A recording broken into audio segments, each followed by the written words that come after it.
या पोलिसांनी खड्डे बुजवले आणि त्यावरून राजकारण तापलं। खड्ड्यांचा प्रश्न ऐरणीवर आला आणि जबाबदारी कोणाची यावर विचारणा सुरू झाली। पोलिसांच्या त्या एका कृतीनं कसा वाद रंगला बघूया।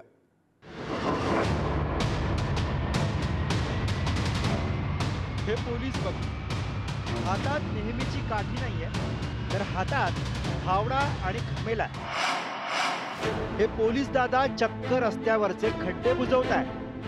मुंबई अहमदाबाद मार्गावरचा हा प्रकार आहे। ही काही या पोलिसांची जबाबदारी नाहीये, ती जबाबदारी आहे राष्ट्रीय महामार्ग प्राधिकरणाची।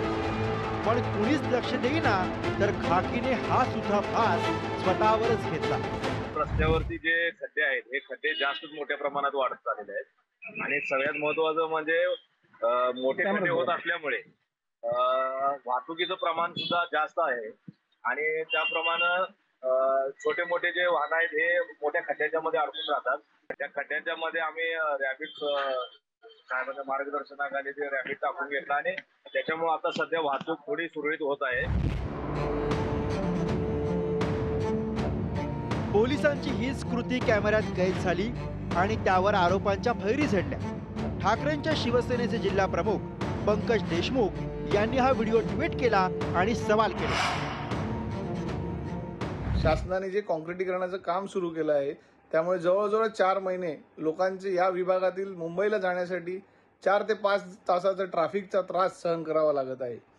या ठेकेदारांनी काम पूर्ण निकृष्ट दर्जाचं केलेलं आहे आणि सुरू असलेल्या कामामुळे कुठलीही उपाययोजना कुठलीही काळजी न घेतल्यामुळे पूर्ण असलेल्या हायवेची दुर्दशा झालेली आहे।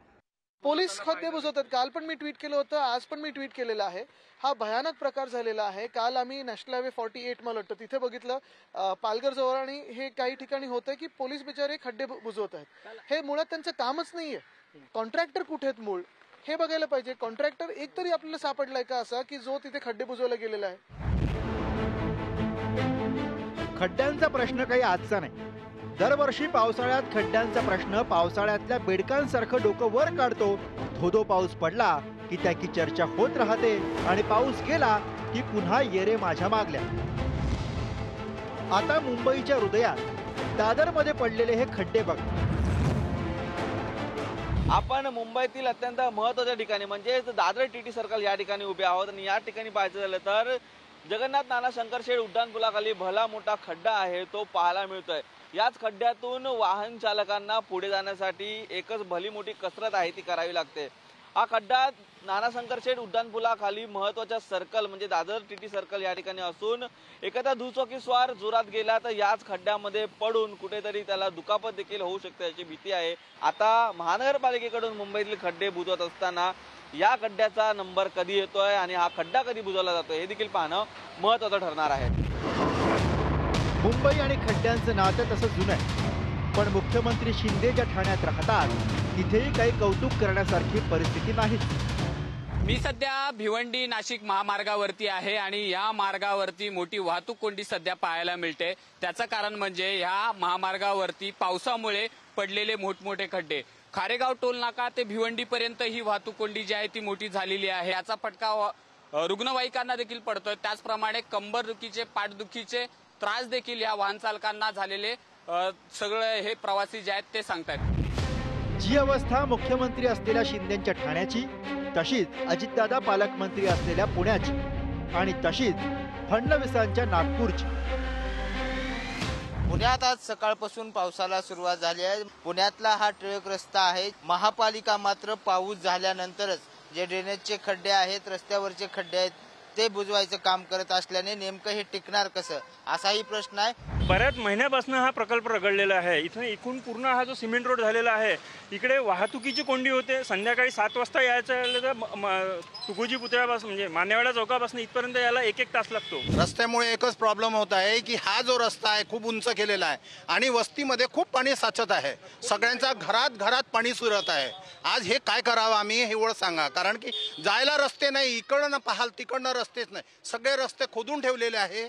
पुन्हा त्याच्यात पाणी एवढं साचलेलं आहे की गड्डा सुद्धा दिसत नाही। आमच्या घरामध्ये पूर्ण पाणी घुसलं आणि इतके आम्ही आता 25 वर्ष झाली इथे आहे, पण पाणी काही होतं नाही घरात। पण आता ह्या वर्षी पाणी झालं, रोडमुळे झालं सगळं। राज्यामध्ये लाडकी बहीण, लाडका भाऊ, लाडका नेता असं सगळं लाडकं लाडकं सुरू असताना लाडका खड्डा असं आंदोलनही बघायला मिळतंय. हे विषय सार गावामध्ये आपण आहोत आणि या ठिकाणी आहे ते खड्ड्यांभोवती उभं राहून हे जे आंदोलन आहे ते केलं जात आहे. सार गावामध्ये मोठ्या प्रमाणात खड्डे आहेत ते झालेले आहेत. तसेच मुंबईमध्ये देखील काही ठिकाणी मोठे खड्डे आहेत ते झालेले आहेत. खड्डे झाल्यात, भ्रष्टाचाराचे हड्डे.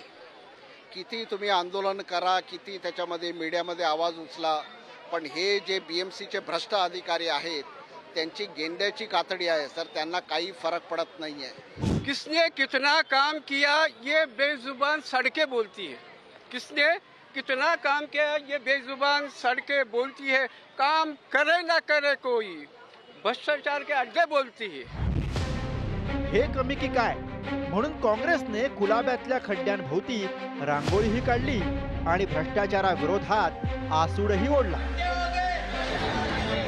सरकार, प्रशासन आणि ठेकेदार या सगळ्या आंदोलनांना गांभीर्यानं घेत नाही आणि म्हणून पोलिसांवर काठीऐवजी हातात फावडा आणि घमेला घेऊन खड्डे बुजवण्याची ही अशी वेळ येते. पोलिसांनी दाखवलेल्या तत्परतेचे कौतुक करायलाच लागेल, पण पोलिसांतल्या या हिरोंना सॅल्यूट करतानाच हे मृत्यूचे सापळे रस्त्या रस्त्यात सोडून जाणाऱ्या असंख्य विलन्सचा शोध सुद्धा घ्यावा लागणार आहे. वसई विरारहून विपुल पाटीलसह गुरुप्रसाद जाधव, ब्युरो रिपोर्ट, पुढारी न्यूज.